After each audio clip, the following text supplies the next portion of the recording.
But we have 3 panelists, and I do want to acknowledge and appreciate Dr. Payne stepping in. We had somebody that had an illness at UC Davis, and so she wasn't able to make it over the hill, and so Dr. Payne was more than happy to jump up there and help us out, and we sure appreciate it. But I'll have them go ahead and go down the line and introduce themselves, and then we'll have some different questions directed to different individuals, and then we'll take questions in the audience before we wrap up this afternoon. So thank you very much. You guys go ahead and introduce yourself and tell everyone a little bit about yourselves. There should be an on button on those.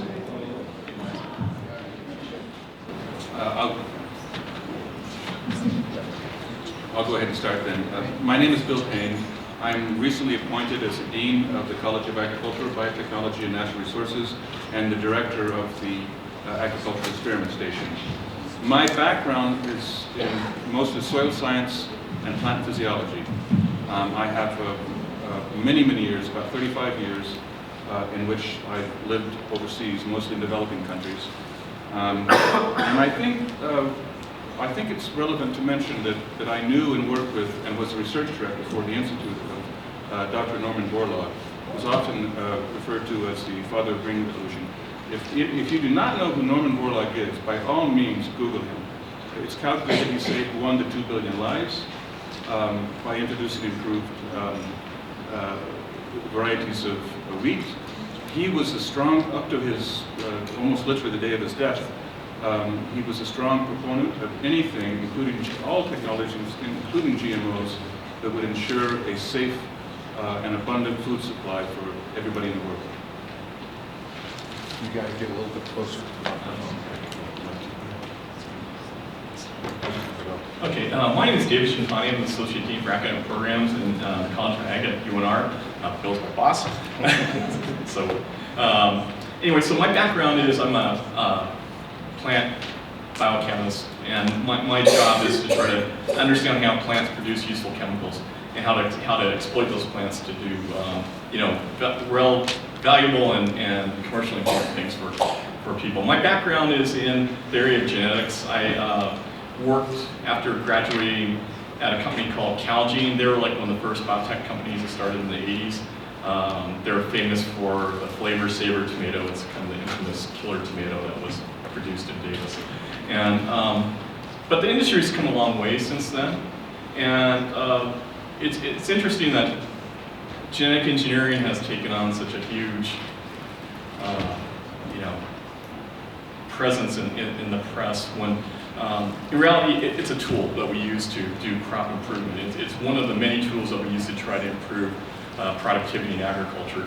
And I know there's a lot of emotions attached to its acceptance by the public, or lack of acceptance towards this technology. And we kind of just would like to speak to you, and I would like to speak to you and kind of give you my perspective on its use, its potential for crop improvement, and also safety aspects, and how this technology benefits people, and for the most part is I think a positive and not a harmful technology that we should be afraid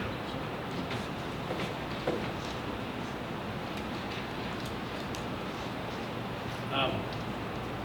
My name is Rick Lattin, and I'm a farmer from Fallon, Nevada. And how I became a farmer is somewhat of a mystery to me, except my family has been farming in the Fallon area since 1909. As my mother used to like to say, and yeah, nobody's earned a living on the farm since 1909 either. We've been in debt that long. So my background is I've got several college degrees, but they're in things like political science and management and counseling. I've never had an ag class. I never was in FFA. I was a very lousy dropout from 4-H. And it's always wonderful to see all these young men and women here that didn't make the same mistakes I did. Because many times in the past, as I do farming, I'm thinking, I at least should have been in FFA. I would have learned something there and taken an ag class here and then. I am a certified organic farmer. I grow organic fruits and vegetables for sale through a community-supported ag program, through a farmer's market. I have a grower's market on the farm in Fallon, and I also do some wholesale. I don't know how I was selected for this panel, but I have in the past grown genetically modified crops on my leased ground in Fallon. I've grown Roundup Ready corn, and so I have some experience with that. So interested to hear what your questions are and what we're going to talk about. Just to start with, I think I'll direct this one at David, and then I'll give each of you an opportunity to add to and follow up on his question with your thoughts. David, start out with what exactly is a GMO, and how does it, at a high level, and how does it differ from genetic engineering and genetic modification? Okay, so GMO is kind of a funny name. I mean, it stands for Genetically Modified Organism. And in reality, all plants are genetically modified organisms. All crops are. You and I are genetically modified organisms between our parents, right? So we're basically a result of some shuffling of genes between a genetic cross between two organisms. The difference, what we should be calling GMOs should be genetically engineered organisms. In that case, the technology involves taking DNA, manipulating the test tube, and reintegrating that modified DNA into the plant. This technology is useful in some ways. We could turn genes on and off that in order to modify a specific trait of the plant. The other thing it allows us to do that classic breeding types of approaches don't allow us to do is we could take a gene from, say, a cactus or a drought-resistant plant species and put it into a drought-sensitive species to modify its ability to survive under drought conditions. So it allows us to cross this species barrier that classic breeding constrains us to. Again, it is useful. These types of approaches are useful for modifying small genetic changes in an organism. Plant breeding, classic breeding, selective breeding is much more useful for kind of modifying plants to adjust very complicated traits like yield, for example, or drought tolerance, or a lot of these very complicated traits that require multiple genes to control. Again, genetic engineering, usually you can only modify the function of a small number of genes at one time. So again, it's a useful technology, but again, it has its limited applications.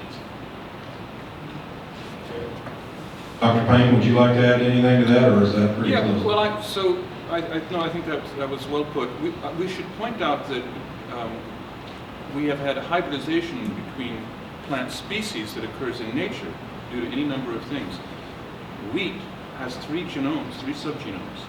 So this occurred over thousands of years just by selection of, Yeah.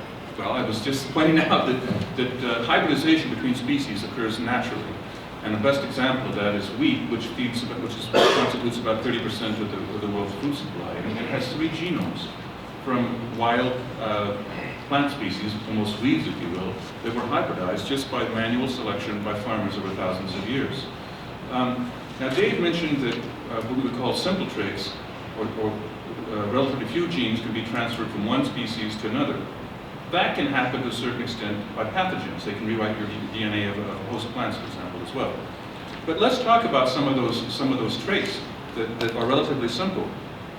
They might include tolerance to salinity, to disease, to drought, to insects. And if this is something that can be accomplished, and incidentally, we're not necessarily focusing on yield so much as tolerance. In other words, the ability to maintain yield in stressful environments. This takes us substantially towards food security in a world that is very much food insecure. I remind you of some of the things you've heard during the course of the day. We're looking at, in the next 20 or 30 years, having 2 billion more people on the planet to feed. How are we going to do that when there'll be roughly half as much as water, and the water that is available for agriculture will be brackish, much poorer quality? How on earth are we going to do that? We can't do it with today's technology. And so the threats are more complicated than that. This is not something that's going to happen in a distant region of the world that won't affect you. We have now very good evidence that if you have food insecure populations, it leads to violence, it leads to stress, it leads to political instability. The Arab Spring, and I happened to be working in the Middle East when this took place, was very much more to do with unemployment and high prices of food because of unavailability of water. These lead to real problems, including political strife. So that's why, to me, we need these types of technology to address the problems of stress, and that includes GMO technologies. Well, and to follow up on that, this kind of connects, taking it to the street a little bit like you did there. Tell us a little bit, Dr. Payne, about how our food sources have been modified genetically through time, and why is this? Well, I mentioned the case of wheat, and that was over 8,000 years. We did that because they were more productive initially. But one of the things that Norman Borlaug, who I mentioned, did in the 60s, for which he received the Nobel Peace Prize, was that he changed what we call the harvest index. So instead of if you look at movies, in fact, one of them is, there's a gangster movie where they show, they did this very well. They showed the wheat that we had in the 1950s, and it was you would think it was a maize plant, it would be 5-6 feet tall. But most of those carbohydrates were invested in the stems and roots. The part that went into wheat, grain, was very, very small. So this is one of the first things that Norm did. He manipulated, using classic breeding, the stature of the plant, and the yield went up 5-6-fold. We had rust diseases that would wipe out wheat crops and cause mass starvation. By using classic breeding techniques and moving genes around, we had tolerance to wheat, rust diseases, and so on and so forth. I think I'll stop there. That's one example, but that battle to squeeze more and more production out of crops in harsher and harsher environment goes on. Norm, in many ways, did the easy work. What we have now is we need more and more advanced tools to grow food in harsher and harsher environments for a larger and larger population. If we don't, the area that we farm has to increase, which means we lose habitat for wildlife and degrade lands and so on and so forth. Go ahead, David. So right now, I guess I'll just kind of address what types of GMOs have been developed and what are commonly used right now. We're still kind of in this, really the first generation GMO crops. I keep moving my head around, so I'll stop doing that because I did that before. But most of these are addressed to decrease the cost to the farmer, in production cost. So right now we have things like herbicide-resistant plants, Roundup Ready, and a couple other. They're developing some other plants that are resistant to other types of herbicides. That is to really decrease the amount of labor that goes into farming. You have to do less tilling, and actually less spraying to a certain extent for weed control. So the farmers love that because it allows them to save some money in the production costs. We also have pesticide-resistant plants, these BT corn, BT cotton, BT soybean. There is a protein that is produced in a bacteria that is insecticidal. And so instead of having to spray the plants with some really nasty chemical pesticides, the farmer is able to have plants that already have insect resistance due to the presence of this one particular protein that is used. And in fact, this BT is used by organic farmers as an organic pesticide. They spray the bacteria onto the plants, and the protein. And when an insect eats the plant, eats the bacteria, that protein kills the bug. So really, these technologies are now basically used to decrease production costs for the farmers and decrease labor costs for the farmers. Kind of as a side benefit, those types of technologies have been fairly green, which I don't know is really well publicized. Roundup is a fairly benign herbicide compared to a lot of other herbicides that have been used previously. And it has a fairly short half-life in the soil. It turns over fairly rapidly. And compared to some of the other really nasty herbicides, it tends to be fairly environmentally benign.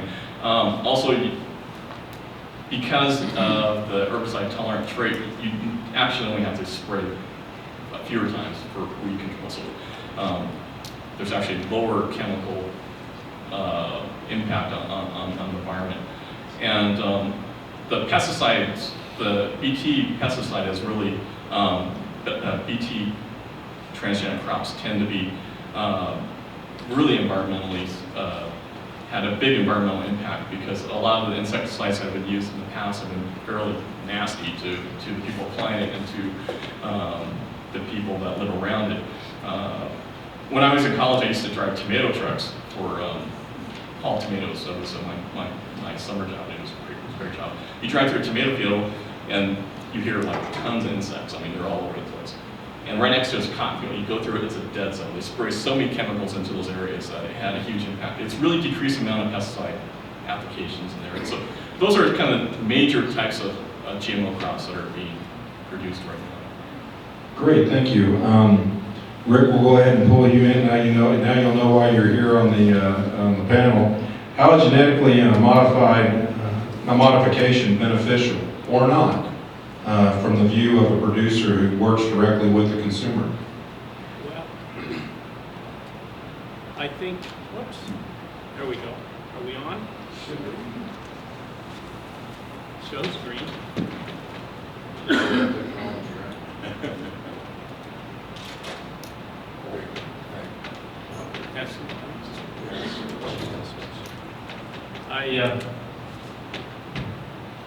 I appreciate being on a panel with research scientists and people that really know this stuff, and I don't disagree with anything they've said, except as a farmer, maybe I've been hanging around my organic friends too long, but I have some reservations about a statement that it'll be cheaper if we turn our life over to Monsanto. And that's essentially, we don't deal as farmers with the research people that do this stuff. We deal with private corporate giants that are looking at a way to make money off of this. I recall back when Roundup Ready alfalfa first came out, there was a 2 or 3 year delay before they made it available to farmers. And this is back when I was not an organic farmer and I couldn't wait for Roundup Ready alfalfa. So I asked the Monsanto rep, why the delay? Is there a law or something? He says, nah, Monsanto didn't realize they were dealing with higher value crops and they didn't realize what a low value alfalfa had, and they haven't figured a way out to, quote, screw the farmer yet. And so I think there is some of that with genetically modified, is the value of the research being done and is the value of the product being passed on to the farmer. Is it really cheaper for us to use genetically modified seed if the cost of that seed is 5 times the cost of the normal seed? And if in our system we are becoming so conglomeratized that all of our seed is going to be controlled by a handful of chemical companies, which is kind of where the seed industry is going. Now, back to GMO after my rant there, is my personal experience with genetically modified organisms and crops has been with Roundup Ready silage corn. And I can tell you that growing Roundup Ready silage corn, we do use less spray. We do have the capacity, and I was one of the early adopters of this, and the thought was, can we get the yields with these crops? When they start splicing these genes, are our yields going to go down? Quite the opposite. With the research and everything, our yields went up, our production costs went down, and our fields were much cleaner, and it allowed us to do rotations that we couldn't normally do. Now, when I went organic, I quit growing Roundup Ready sweet corn, so I haven't been doing it. If you go back to the BT, which he mentioned, I was reading a seed catalog last night and kind of salivating, because they have made the transgenic, they call it something like that, transgenic, they have made those BT transgenic corns available to the general public now, to the general farmers. That's another problem, if I may say so as a farmer. So much of this stuff has become proprietary with these large chemical companies that are controlling the seed supply, that many of the seeds I have used over the last years are no longer available to me, because I'm not available, one of the big guys that grows 10,000 acres or something, so they pulled the seeds off the market. So that's, and made them proprietary. That's another problem. But when I was looking at the catalog at the transgenic things, I just thought, how wonderful to be able to grow a sweet corn crop that you didn't have to worry about that damn corn earworm in every year. And so I think that's one of the advantages you see. There are some disadvantages that they've noted with some of the escape corns and things like that. But overall, my experience when I was growing genetically modified stuff is it worked and it saved me money. Thank you. We'll move on to, unless anyone else wants to chime in on that. Go ahead. It's just hard for me to resist. Well, that's why we brought this together. We want folks that are going to share their thoughts. Another beneficial effect, which is little noted, is that we would not have the movement towards no-till in the United States if it weren't for Roundup crops. And this means that for farmers with that particular cropping system, they don't have to rely on tillage as much, which means that we have a lot less erosion, we have a lot less degradation of organic matter, we have much better soils, which means we have a lot less erosion running off into the ocean. And that's been solidly documented, but it's one of those things that just has not gotten out to the general public. Now, Dave mentioned, you're spot on, that a lot of the GMO work, as far as the benefits thus far, have been on reducing costs and maintaining productivity within the United States. But if you go to developing countries, where again I have worked a great deal, if you take a crop like cowpea or black-eyed pea, as you will, and parts of Africa and India, this is an extremely important source of protein. And it is so susceptible to attack by many, many different insects that you would have a yield of maybe 200 or 300 pounds per acre. By going to a BT crop, suddenly we have 1,000, 1,500 pounds per hectare. This has enormous benefits for children who now have a source of protein, for women who are usually in charge of selling that. So there are great effects on a global on a global basis as well. There are risks if we do not move to this, and if any of you, when you get finished Googling Norman Borlaug, please also Google golden rice. To give you an idea of the tragedy that can occur if what I would call extremists start a campaign against these modern technologies, which can make the difference in children's lives, and particularly the micronutrient contents of their, in this case, beta-carotene, in the lives of developing children, and what would happen without this. Because these lobbies blocked the introduction of golden rice because they saw it as a GMO, that nutrient-rich rice has not gotten into the mouths of millions of children around the world, many of whom are now blind because of that. Currently, right now, a third thing you might Google is what happens if children do not receive enough zinc and iron in their diets in the first 1,000 days of their lives. It's horrendous. The cost to society when you have a child whose cognition does not develop normally are enormous, and they will last for generations. And again, these are things that biotechnology, GMOs, can provide for us and to the world. Thank you. So the GMOs in the United States, one of the topics now is currently the GMO labeling. And the controversy that goes around that, several state legislatures obviously have put some just recently, some GMO labeling in place. So will GMO labeling help consumers or not? And why? Anyone that feels like David? Or is everybody from me? David's always like, perfect. Okay, so this is kind of a tough question. I believe personally that consumers should have the right to know what they're consuming. The issue about, so last year I was talking with Dr. Busselman about this legislation that was going into the state legislature about labeling, requiring labeling of GMO products in the state.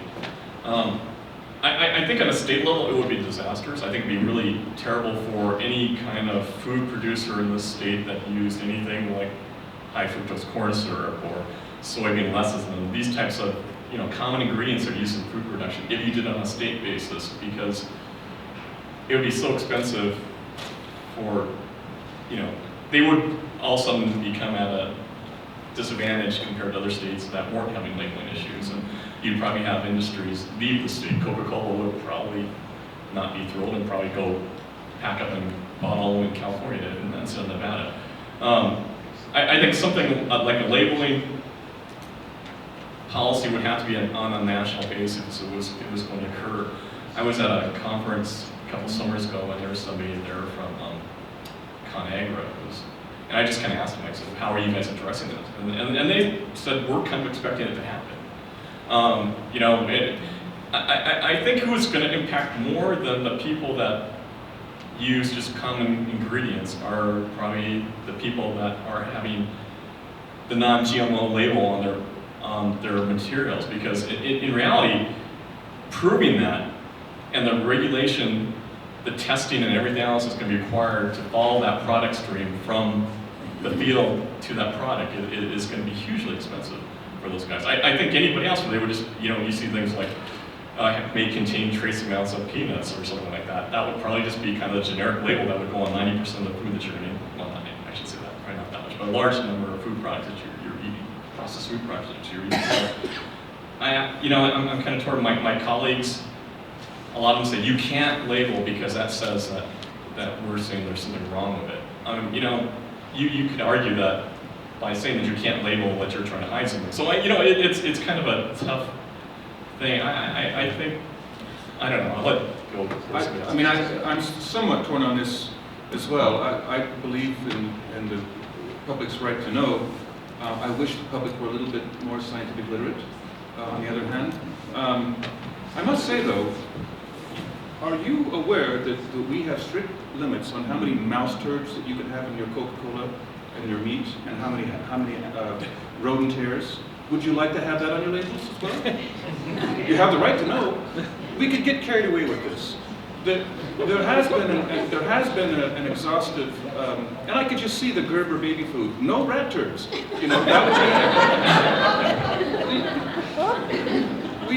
We have done an exhaustive. If you're familiar with the Council on Agricultural Science and Technology, they did just recently a very in-depth study on this, and they thought for economically and a number of reasons, overall it was a really bad idea. That's fantastic. I think Doug Busselman wishes he was not in Minnesota and was here to hear that quote right now. He'd be using it at the legislature, I'm pretty sure. That's fantastic. And one of the other comments I would just add to it, and then I'll let Rick grab onto it as well. I know one of the issues is that from a food producer's production side, is that whatever we do, it has to be on a national level, because many of these folks that are producing food products, if you have every state that would have a different, slightly different GMO labeling rule, then they would have to label for each one of those individual states, and that would become a tremendous burden, specifically on the food manufacturer in terms of cost. And so they've kind of heard many times say, if it's going to happen, it needs to happen at a national and a consistent level. So we need to consistently identify our rat turds. Go ahead. Since Doug Busselman's been mentioned, I will quote Mr. Busselman said once, how many good, well-meaning ideas can you pile on a product until you drown it?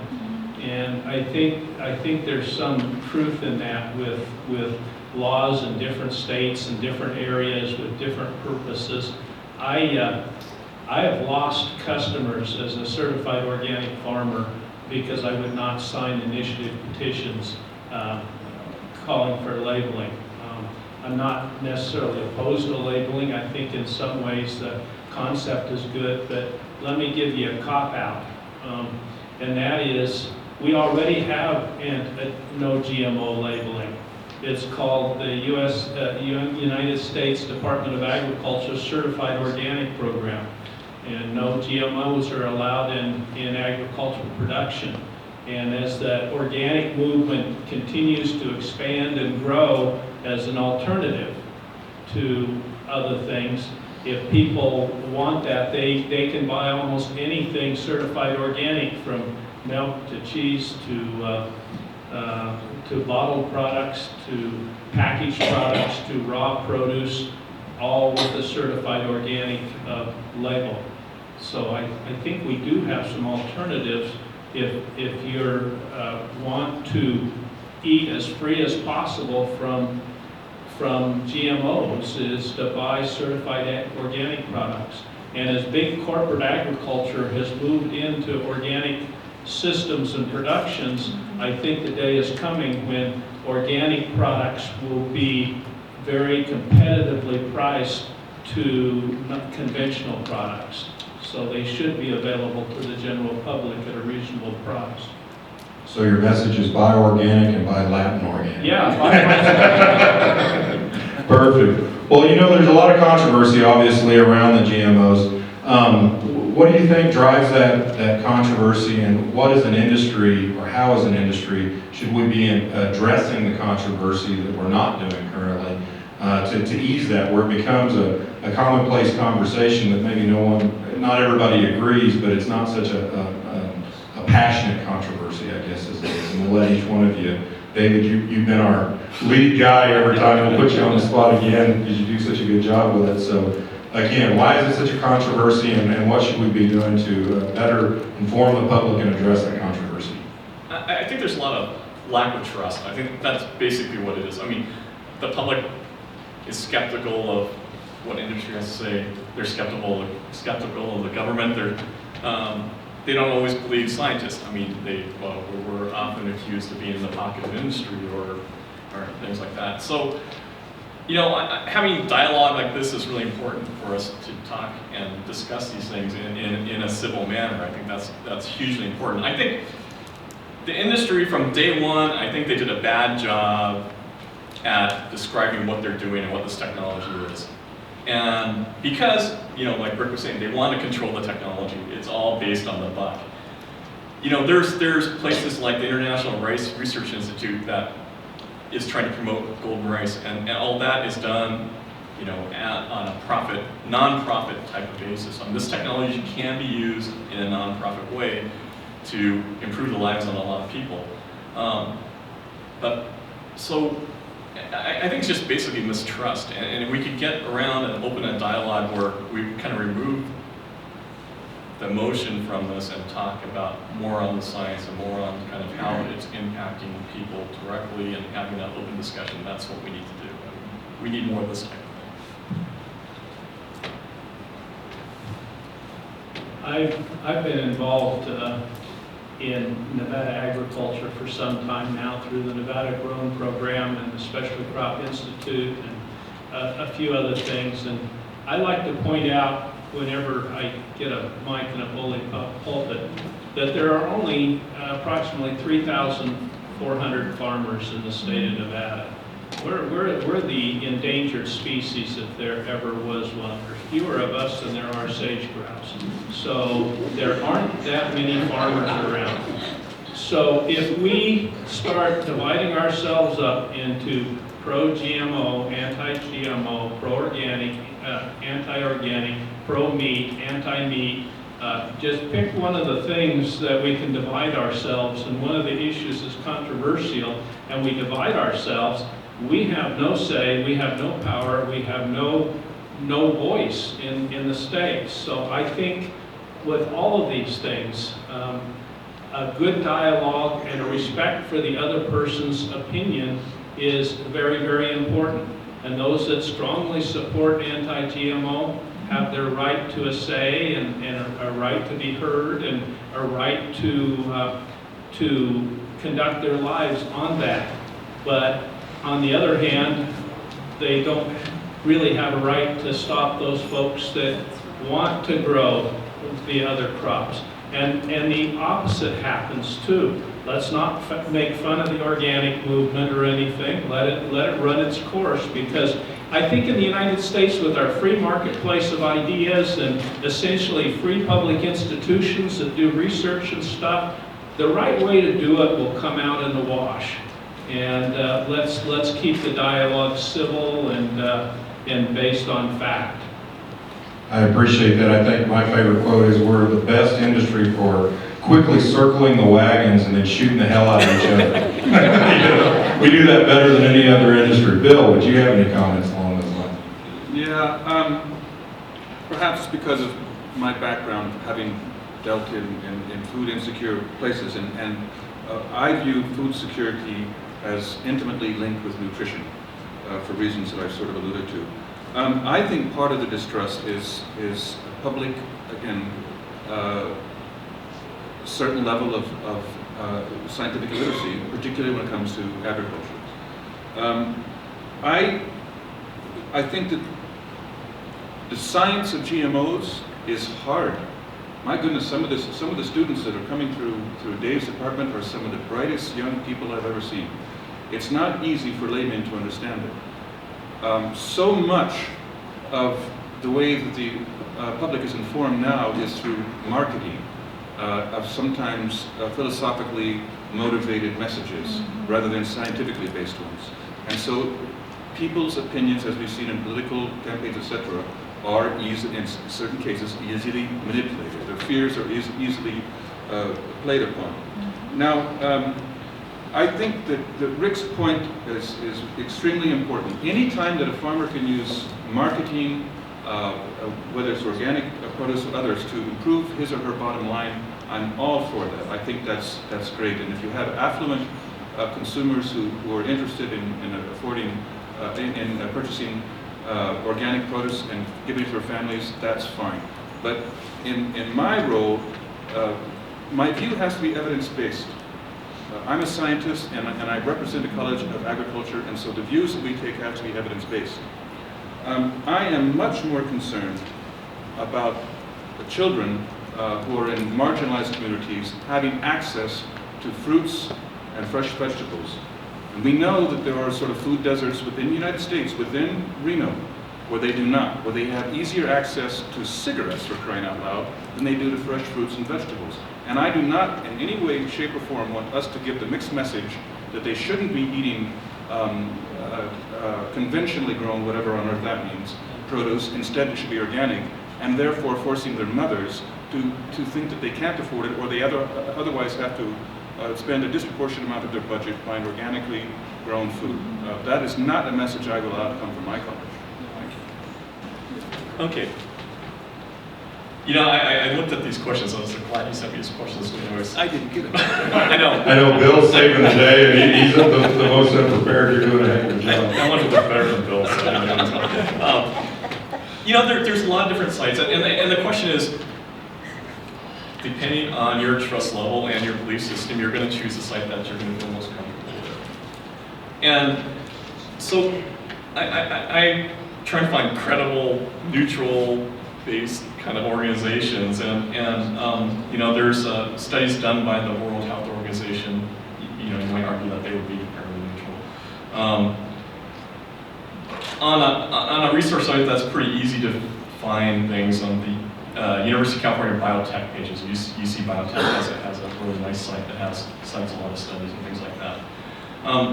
There's a place called Academic Reviews. There's a website called Academic Reviews, and they review the literature, pro and con on GMOs, and I think they've done a pretty nice job. Interestingly, I found there's this site, the Vatican Pontifical Academy of Life, which surprised me. And I looked at what they wrote, and I was, you know, I always thought that the Catholic Church was going to be they're fairly conservative, but they had some really interesting, poignant things to say about genetically modified foods, and fairly positive. So I would think that if you could find there's fairly diverse groups of people that have talked about the technology, have examined the literature, talked about the safety of this type of technology, and They have been fairly balanced in their views, so I would probably try to look at those types of sites. There are other sites that are so pro-GMO that, you have to take it, I would be very, and then the opposite, so pro-non-GMO. I think you have to find somebody that gives you a balanced discussion, and those sites are reasonable, I think, for the most part. And Rick, you would say LattinFarms.com? I would say I have no idea, and that's a real cop-out, but I've been telling people that will listen to me for some time, I'm too old for you to pay attention to my opinions, because I'm not going to be around when the results of this stuff come out. This argument's going to go on for a number of years, so with my experience with GMO, I would say, in some respects, trust yourself and the reliable stuff around you. For example, I know for a fact that some of the anti-GMO stuff is simply not true because I've grown GMO crops. So I think in some respects, look for those sources that have information about this, not ones that are just talking off their cuff or anything. Folks that have done studies and ones that have some bearing. And I think most of us have a lot of common sense when it comes to looking at that stuff. Use common sense and not be swayed by whatever the passion of the day is. To me, the science of the matter is pretty clear, overwhelmingly clear. And the GMOs are safe. We've been eating them in the United States for, 20 years? We have lots of cases of people dying of diseases that are carried by plants. We don't have any cases of people dying from GMO plants. And there's just a very large body of evidence to that effect.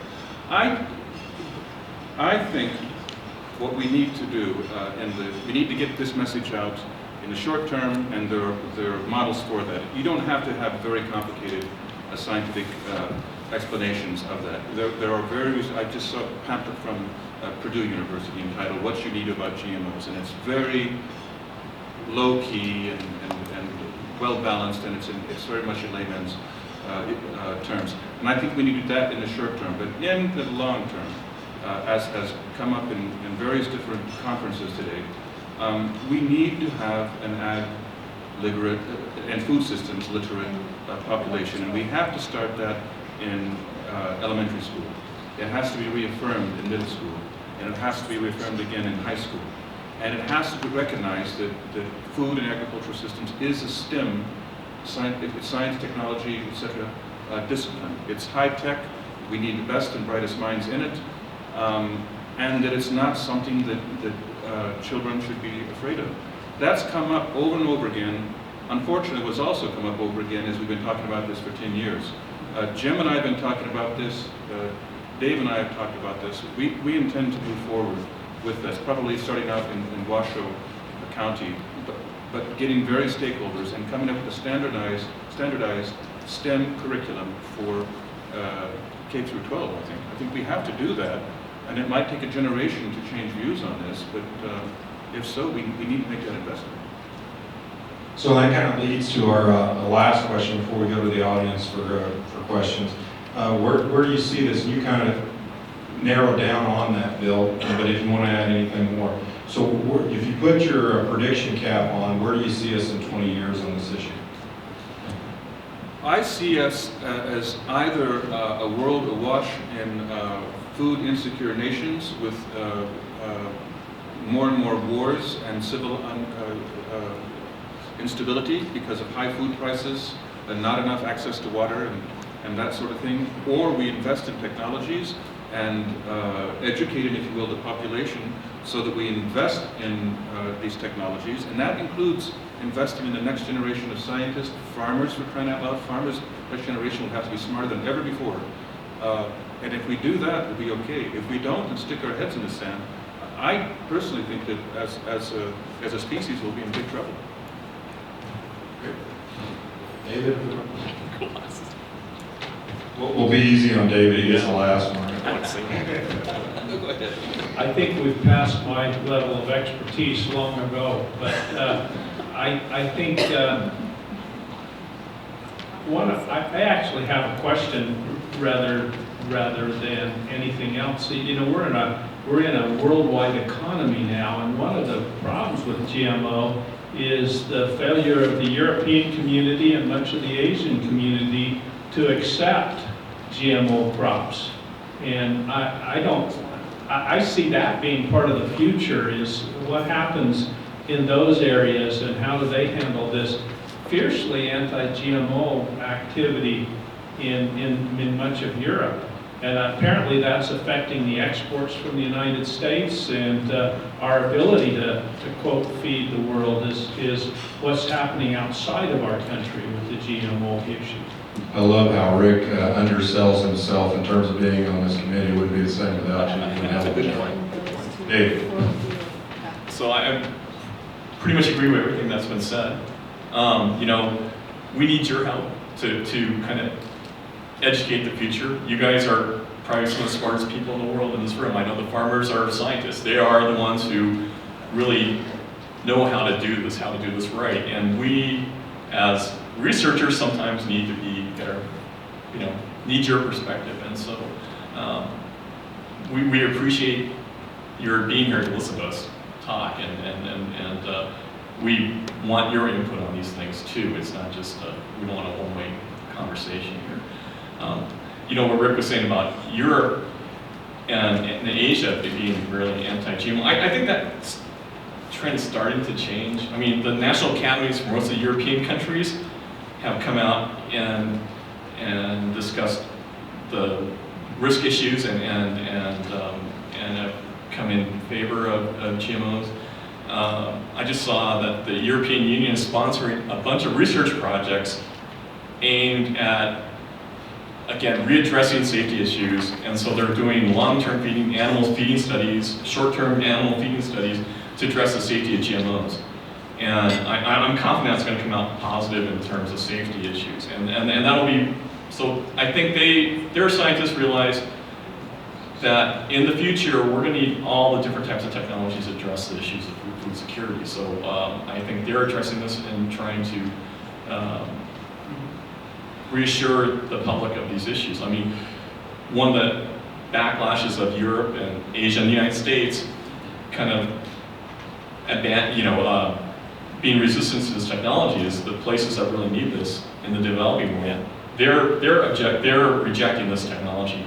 Africa, as Bill knows, I mean, they have rejected shipments of GMO acorn, and you know, their populations are starving in certain situations. You know, so I always felt myself as very liberal, very green, and I was always kind of like save the whales and everything else. And then Greenpeace came against the GMO crops, and I felt that, and it shocked me. I thought, how can I be against Greenpeace? But I really think that they're misguided in some of their approaches, and we need to use these technologies to feed the world in the future. Great, thank you very much. We're going to have just a little bit of time for some questions. Do we have any questions? And I can tell from the number of hands that probably won't be able to address them all, but we'll do 3. Thank you very much. I appreciate the dynamics of this topic. I am a beekeeper, so I was wondering if you could address the dynamics of the pollinators and the GMOs. Because without those pollinators, you're not even going to have the seeds to modify. So if you could address the effects that it has on the pollinators, I would appreciate that. Thank you. I could try. You know, so BT it specifically targets Lepidopteran and coleopteral insect species, so basically beetles and butterflies, basically. And there's been a number of studies about the monarch butterfly. You guys probably saw that. And that study was, if you look at it carefully, and it's been hashed out on a number of levels to look at the true impact of. So they were looking at the effect of milkweed growing next to BT cornfield and the pollen getting on the milkweed and killing the butterflies. The study was done in a lab where basically they shaped BT pollen onto the milkweed, and they got this kind of skewed result. I think since then they've done some real field studies and shown that there might be effect, but it's fairly marginal in that effect. Bees are not affected by BT, so I think in that sense it's not an issue. Bees are definitely an issue. I want to talk to you too about some issues about that too. So are they using other insecticides other than BT? You know, in GMO plants, we don't. The only real anti-insecticidal GMO plant is going to be BT. I mean, you know, farmers do use other insecticides, and even that's a little controversial. The neonics and things like that having an effect on bees. I mean, I've been talking to some beekeepers in California and. Randy Oliver? I don't know. So Randy and I have these discussions, and it's been enlightening. I've been learning a lot about the issue, so I want to talk to you story. Any more questions?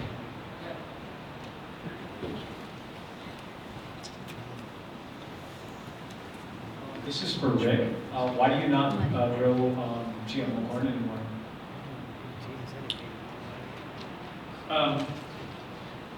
As a certified organic farm, I'm not allowed to grow GMO corn, and the organic inspectors are a little bit concerned about pollen drifting off of GMO corn onto the corn that I grow organically.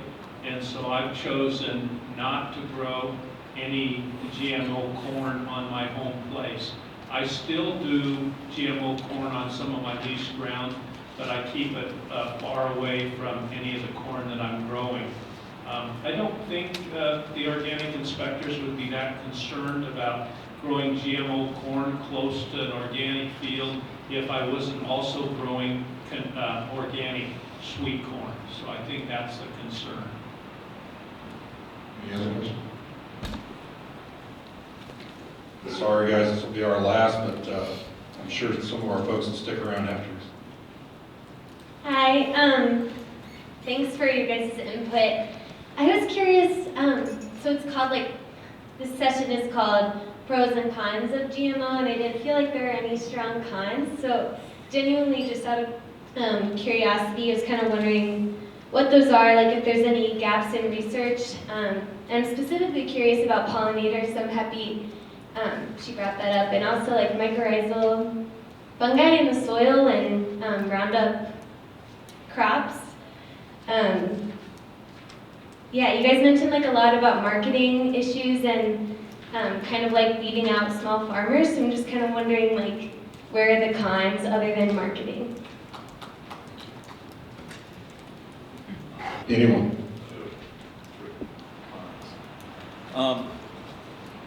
There are issues. I think most of the issues tend to be environment in focus. There's some issues if you don't manage these correctly. That Roundup is being used quite a bit, and just by the nature of using the same pesticide over time, you're going to develop resistance in the weeds that you have. So that has occurred. There has been coming the more resistant weeds in some of these fields. I think they're developing second generation herbicide resistant plants. So really a smart thing to do to rotate them. BT is also another issue. You're going to get insect resistance to BT. And so, again, it's a matter of rotating those, a management issue. There are also issues of doing things like canola. It is a brassica species. If you make herbicide resistance canola, it pollinates. If you have weedy mustard species growing nearby, potentially you could generate Roundup resistant weeds that way. So I mean there are concerns, and I think farmers understand that. I think the industry understands that. So I think environmental concerns are. I don't know much about the mycorrhizal impact on Roundup ready plants.